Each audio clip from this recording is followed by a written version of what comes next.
Much of the public conversation about autism is organized around extremes: medical or social, strength or deficit, independent or needs support. These frames make autism feel simpler than it actually is, and simplicity can feel comforting. But these binaries don't just shape conversations. They shape real decisions about education, healthcare, policy, access, and opportunity. When we choose sides instead of understanding systems, we end up missing what autistic people actually need. So this talk is about stepping out of those either-or traps. Not to replace them with a new slogan, but to develop a more nuanced, systems-based way of understanding autism that reflects real lives and leads to more humane outcomes.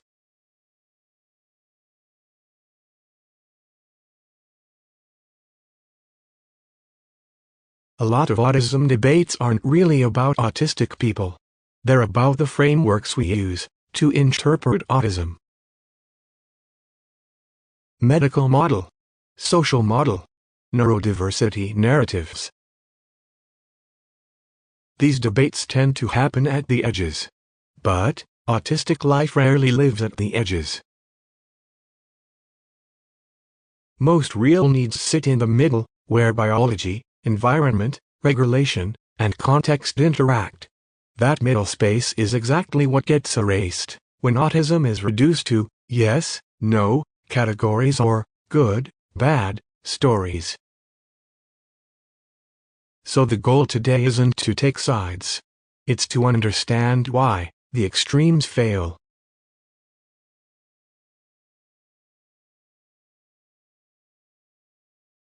When I talk about false binaries, I'm talking about oversimplified stories that divide autism into opposing camps. They feel tidy. They feel explainable. But they flatten. They hide how much autistic experience depends on context, regulation, and environment. Most importantly, they make autism appear uniform when it is anything but. And when narrow categories are used to describe a wide spectrum, real people fall through the cracks.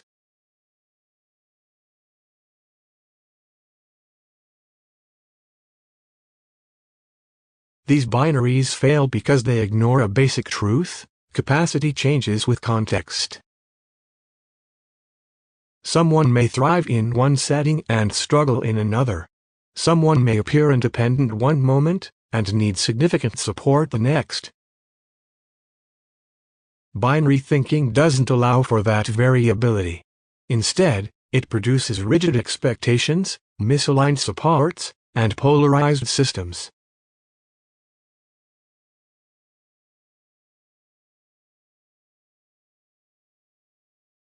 We all need to start thinking of an updated neurodiversity version 2.0 as one way out of the either-or trap. It starts from a simple idea: autism can't be explained through a single lens. Biology matters. Environment matters. Lived experience matters. Science matters. Instead of choosing between models, Neurodiversity 2.0 brings them together into a more dynamic and realistic picture of autistic life.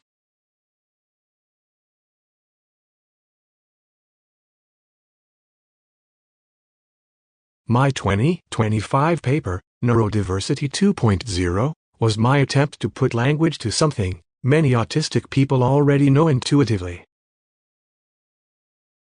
The publication is open access. You can Google search my name and Neurodiversity 2.0 to get to it. Autism isn't one story. It isn't one model. Neurodiversity 2.0 isn't meant to settle debates. It is meant to widen the container so we can talk about autism in ways that reflect real lives, real needs, and real systems.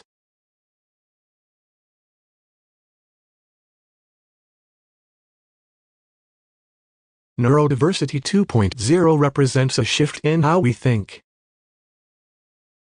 Instead of treating autism as a fixed trait, with one correct explanation, it recognizes interacting layers: biology, development, sensory processing, environment, and lived context.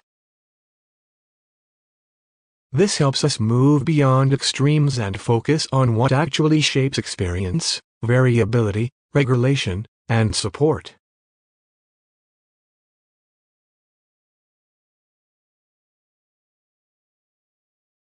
These are some of the most common false binaries shaping autism conversations today. You've likely encountered many of them.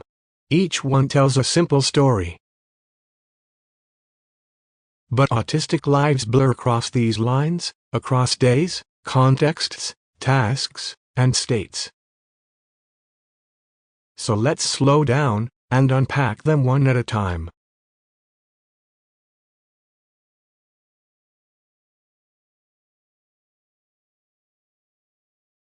Before unpacking each binary, it helps to ask why they persist.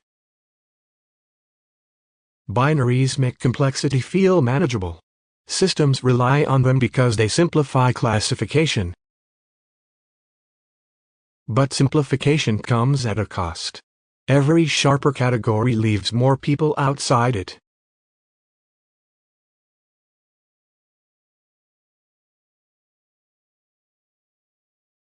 The most debated binary is the medical model versus the social model of disability. The medical model focuses on biology and health, but it can slide into pathologizing. The social model focuses on removing social barriers and protecting rights, but it can miss biology. Neither model is wrong, and neither is sufficient on its own. What often gets missed is that both models come with gatekeepers. In the medical model, access is often mediated by medical professionals who decided whether someone is functional enough to enter society. In the social model, gatekeeping doesn't disappear, it changed hands to a different set of professionals. Every day, decisions are now often made by educators, therapists, or social systems about which kinds of autism are considered appropriate for inclusion. This is also where a kind of purity test sneaks in. In some spaces, supporting biomedical research is treated as a betrayal of acceptance. In others, talking about rights and barriers is treated as denying biology. But autism is not pure in either direction. We also can't pretend autism is non-medical. Autism has high rates of co-occurring medical, neurological, and mental health conditions that require real biomedical research and often urgent solutions. Ignoring biology doesn't reduce harm. It delays care. Autism doesn't live entirely in medicine, and it doesn't live entirely in social context. It emerges through interaction between biology and environment. Any framework that insists on purity misses the full picture and risks reproducing exclusion in a different form.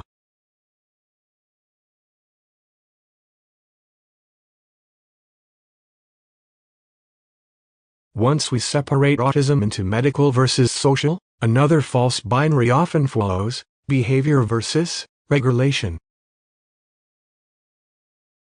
Behavior is frequently treated as a moral or motivational issue. But from a neuroscience perspective, behavior is often a signal of regulation. Meltdowns, avoidance, and shutdowns aren't character flaws. They're indicators of overload, fatigue, or uncertainty or underlying heat discomfort. When we treat regulation challenges as behavior problems, supports misfire. When we understand the system underneath, responses become more humane and more effective.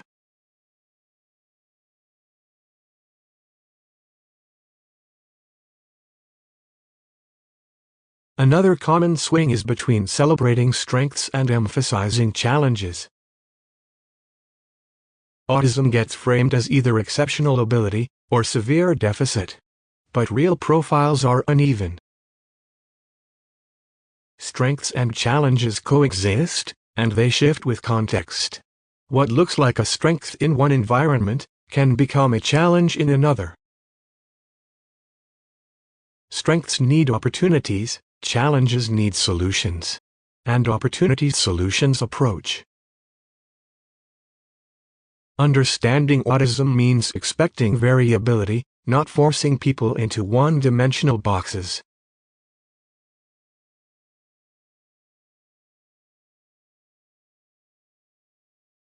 The same false choice shows up in how we measure success. Independence is still treated as the gold standard: live alone, hold a job, get by, without help. Only then, it seems, are you afforded the dignity of adulthood. But for many autistics with higher support needs, that dignity is quietly revoked and deemed invalid, as if needing support erased adulthood itself. A double standard persists. Autistic people who appear more independent are encouraged to build careers and relationships, while those who need more help are often separated from the very families and communities that anchor them. The irony is that even those who achieve the benchmarks of independence, an apartment, a job, often do so at the cost of isolation and exhaustion. Independence is misunderstood as self-sufficiency. The alternative isn't dependence, it's interdependence, the human norm we all rely on but pretend not to. For autistics with higher support needs, that reliance is simply more visible, and too often devalued. Yet our system still rewards self-sufficiency and penalize interdependence, as though autonomy were the only form of adulthood worth having. But autonomy grows when support is matched to the moment. Needing support does not mean lacking agency. Bottom line, the right support at the right time often increases autonomy.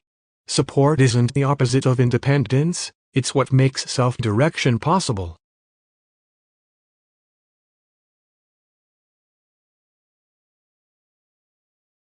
Coming to our next binary, speaking does not equate to intelligence. Speech is a motor act, not a measure of mind. Yet, spoken language is often treated as the default, and superior, form of participation. And this is true even in disability spaces which claim to be inclusive. Take for example Zoom calls, with a mix of speakers and non-speakers. We are told the chat feature is an accommodation and that someone will be checking it periodically. But that checking frequency is random. By the time the chat is checked, the conversation has moved on and your chat comment, which has taken effort, becomes out of context and redundant. And calling chat comments an accommodation is the same as calling alternative communication an afterthought, a second-class citizen after speech. Do you call speech as an accommodation in a disabled space? One would expect that at least in a disability space all forms of communication are equally valid, not chat being considered an accommodation, an afterthought. True inclusion means building communication systems where all modalities carry equal weight.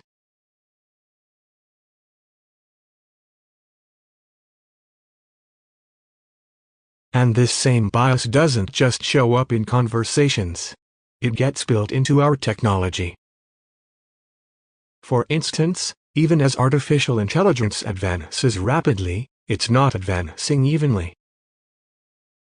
Most of the progress has gone into speech-to-text systems that assume speech is the starting point. We are building more and more things that are voice-activated.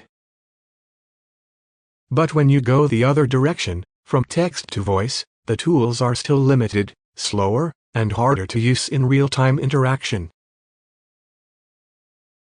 So again, this is not about ability. It's about design. We've built systems that prioritize spoken language and treat other forms as secondary. I have a paper on this engineered exclusion that's just been accepted and should be published soon. There is a link to a preprint in the meantime. But the core idea is simple: when speech is treated as the default, even our technologies start reinforcing that hierarchy at scale.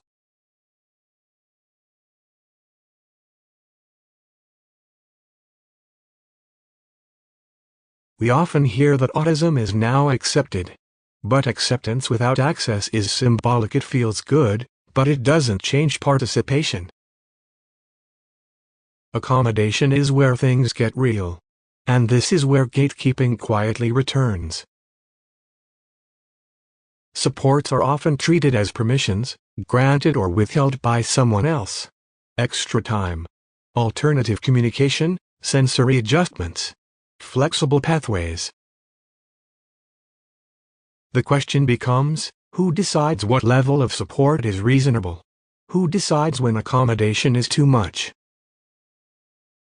True inclusion isn't about being welcomed into an unchanged system. It's about redesigning systems so access isn't conditional on approval. And, even when we get inclusion right, something is still missing.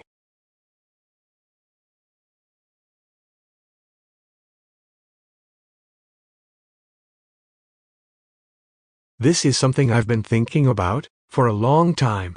I had started talking about the difference between inclusion and belonging during my Spectrum at Cal days. Up next is a short video during that time by Doha Debates, which went viral. It's also when ideas of belonging in both autism spaces and non-autism spaces also really started taking shape for me. I want to talk to you about inclusion and belonging for people with disabilities. Acceptance and inclusion of disabled people into all walks of society is no doubt an important first step. But what we need goes beyond inclusion. Inclusion means just existing in the same space as non-disabled people. Disabled people need to not just be included, we need to feel we belong. Belonging is a sense of community, where you are accepted as an equal member of the group and where your life is seen as having worth. Belongingness in society is, I think, what we all yearn for at the end of the day, whether we are disabled or not. Starting today, let us all strive together towards belongingness for people with disabilities.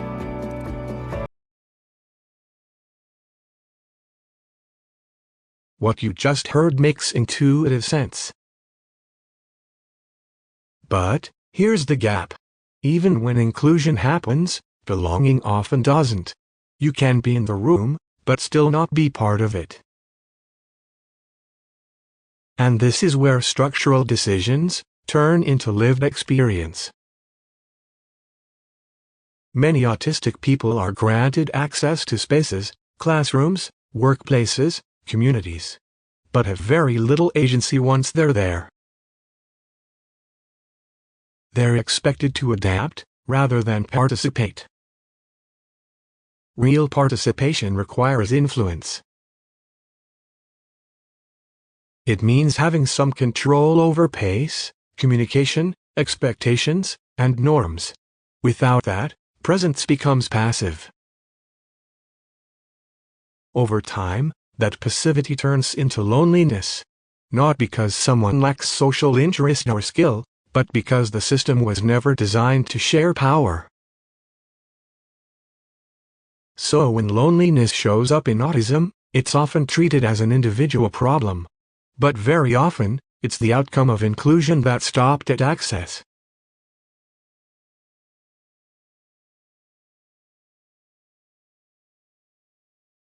Autism is both a diagnostic category and a lived identity.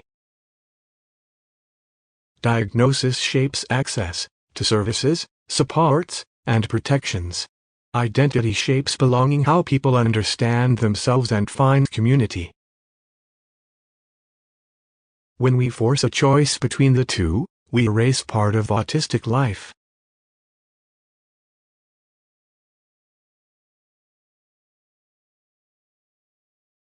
Representation is often treated as progress. But visibility alone doesn't guarantee understanding or equity. What tends to be amplified is palatable autism, quirky, verbal, independent, productive. This is a feel-good narrative.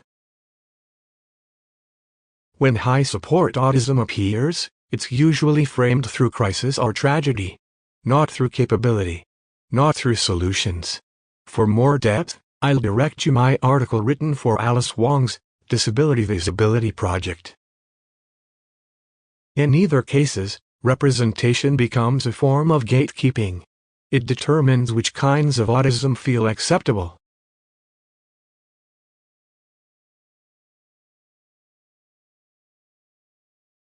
When representation is filtered through palatability, it often turns into something that is now being termed as neurodiversity light. This version of autism celebrates difference, creativity, quirkiness, special interests, but avoids responsibility.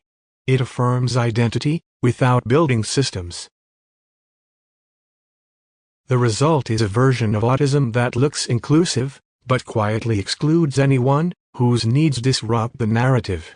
High support needs fade out of view and their experiences disappear. What we are left with is advocacy that feels good, but doesn't actually redistribute access.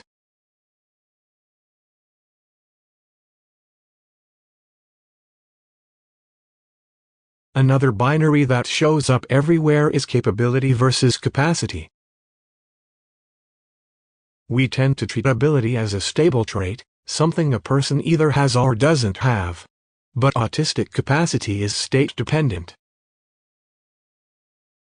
It shifts with regulation, sensory load, predictability, fatigue, and stress. Someone may be fully capable in one moment and completely overwhelmed in another. The problem isn't inconsistency. The problem is systems that demand consistency from bodies and brains that don't work that way.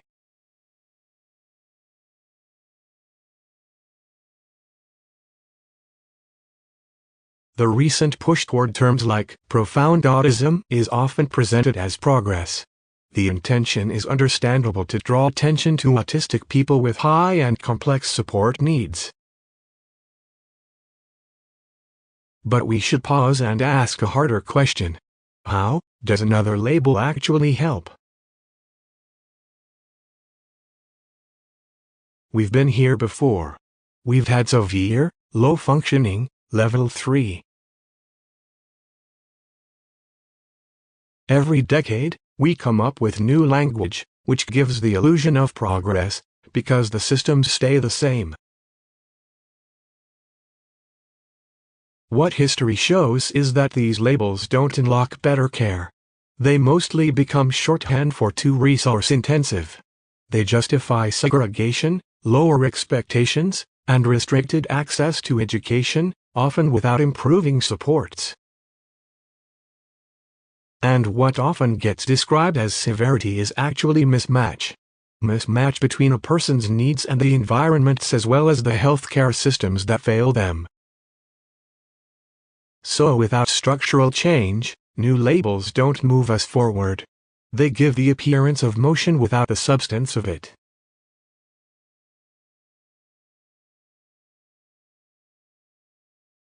It's worth asking why autism keeps getting renamed in the first place. When systems don't change, frustration translates to new language to carry the burden. Each new label promises clarity. It signals urgency.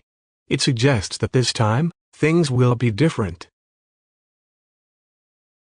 But renaming isn't the same as solving. And even when biology is invoked to justify a new label, the question becomes, whose biology? High support autistics are not biologically uniform. Different people have different neurological, medical, and sensory vulnerabilities. A single label flattens that diversity and risks directing funding and attention toward the loudest voices rather than the greatest needs. So the danger isn't naming need. The danger is mistaking coming up with yet another label as action. This is where frameworks that focus only on categorization start to stall.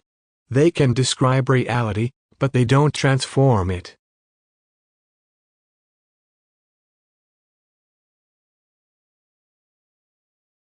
Once we start to see the limits of binaries and labels, a natural question comes up.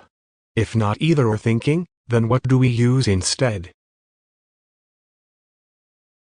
One idea I've been working on alongside is something I call the possibility mindset. This is another paper I hope to have out this year. It's not a theory of autism, and it's not a replacement for other frameworks. It's a way of thinking about capacity, growth, and participation. Instead of predicting ceilings, possibility mindset focuses on pathways. Instead of asking what someone can't do, it asks a different question: under what conditions might more become possible? That shift matters, because prediction is often shaped by past mismatch, not true limits. When environments are rigid, overwhelming, or poorly designed, capacity looks smaller than it really is. Possibility mindset doesn't deny difficulty. It doesn't assume everything is achievable, or that support isn't needed. What it does is redirect attention from fixed judgments about ability toward the design of conditions. It invites us to pause before concluding what someone is capable of, and to ask whether the system itself is doing any of the limiting. In that sense, possibility mindset isn't a solution. It's a way of holding uncertainty more carefully, so we don't close doors too early.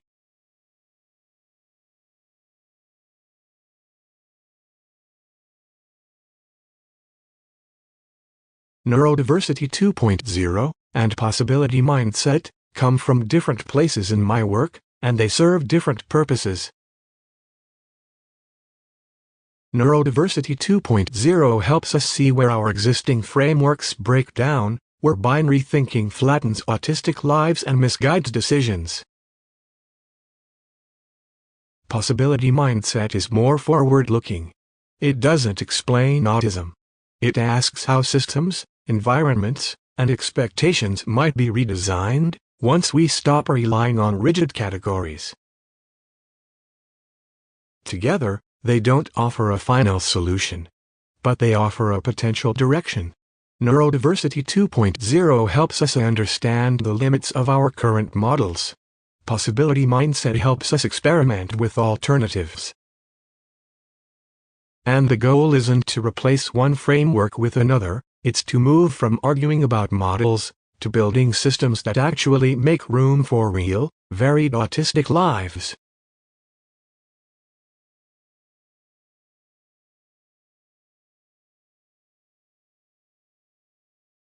Right now, much of the autism conversation is dominated by extremes. The arguments generate heat, but not clarity.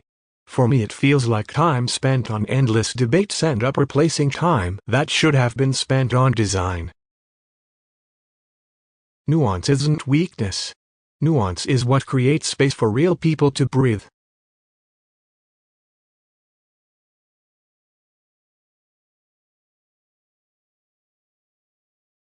From a neuroscience perspective, ADHD is a clear example of why binary thinking fails. ADHD is the colloquial name for a dual diagnosis of autism and ADHD. Autistic and ADHD regulation systems interact dynamically. Attention, arousal, and sensory processing shift across states. Functioning isn't stable because the brain isn't choosing one identity. It's responding to context. Supports must flex with state, not labels. I have a couple of papers on autism plus ADHD in peer review, which I hope will be published this year.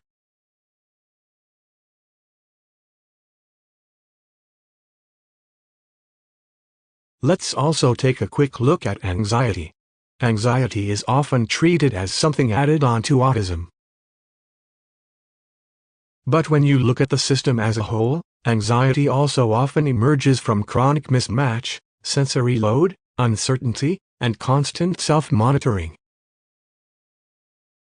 This isn't overreaction.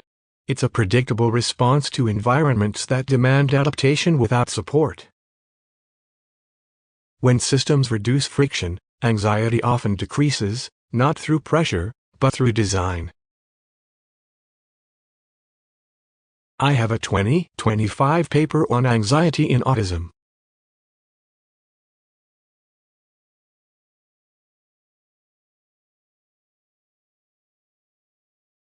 A few principles follow naturally from this way of thinking. Start with the system, not the symptom. Expect variability, rather than consistency. And recognize that belonging isn't resilience, it's infrastructure.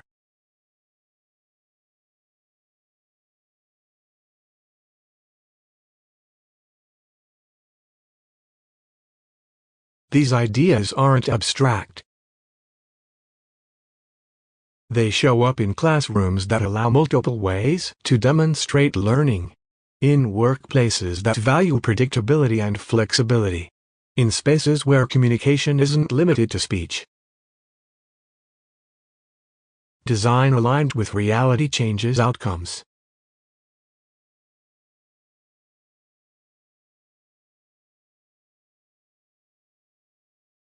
Beyond the individual, so much of what we call ability is also a property of the environment. Systems change what looks like capacity.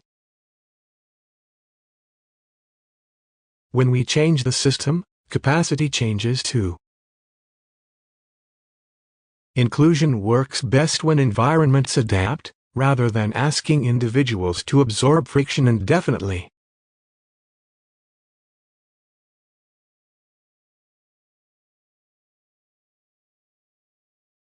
The future of neurodiversity isn't another debate. It's bridge building, between models, between communities, and between knowledge and practice. The goal is systems where autistic people can thrive, not just cope.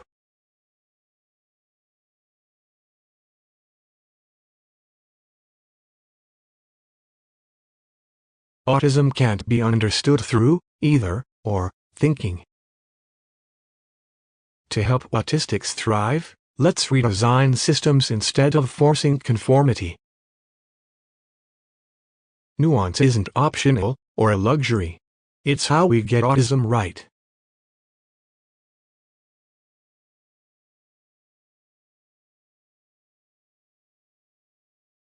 When systems misunderstand autism, autistic people shrink to fit the misunderstanding. When systems understand autism, autistic people expand into their lives. Thank you.